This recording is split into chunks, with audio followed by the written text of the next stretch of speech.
Morning everyone. আজ একটা special দিন, সেটা কি তোমাদেরকে পরে বলবো। তো আমি এখন টিউশন থেকে বাড়ি চলে আসছি, আর বাড়ি এসে ছাদে গিয়ে একটু পায়চারি করছিলাম। দেখো ওয়েদারটা কি সুন্দর। তারপর স্নান করার কথা মনে পড়লো, তো আমি এখানে স্নান করেও চলে এসেছি।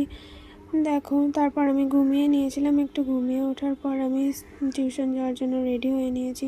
তো আমি এখানে ফুল রেডি।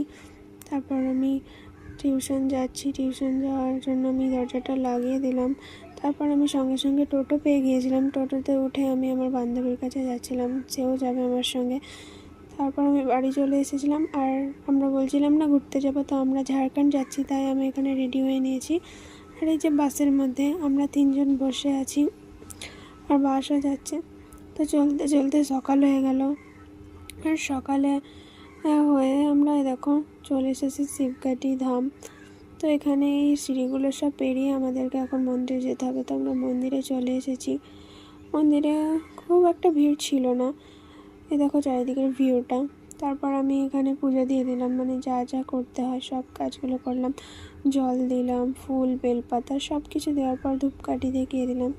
তারপর আমরা অন্য একটা জায়গা যাচ্ছি। তো এই দেখো পাহাড় আর মেঘগুলো কি সুন্দর লাগছে, খুব সুন্দর লাগছে এগুলো। তারপর আমরা চলে এসেছিলাম এই ঝর্ণাটার কাছে। এখানেও একটা মন্দির আছে, আর ভিউটা জাস্ট দেখো, ওয়াও। তারপরে এই সিঁড়িগুলো উঠে আর একটা জায়গায় চলে এসেছিলাম। এটাও একটা মন্দির, খুব আশ্রম টাইপের একটা, মানে কীরকম একটা জায়গা, আশ্রম টাইপের। তো খুব ভালো লাগলো। তারপর আমি আর মা আবার আগে বাসের কাছে চলে যাচ্ছিলাম। তো এখানে আমরা ভাবলাম ফুচকা খাবো, তো জল ফুচকা আর দই ফুচকা খেয়ে আজকের ব্লগটা শেষ করলাম। টাটা।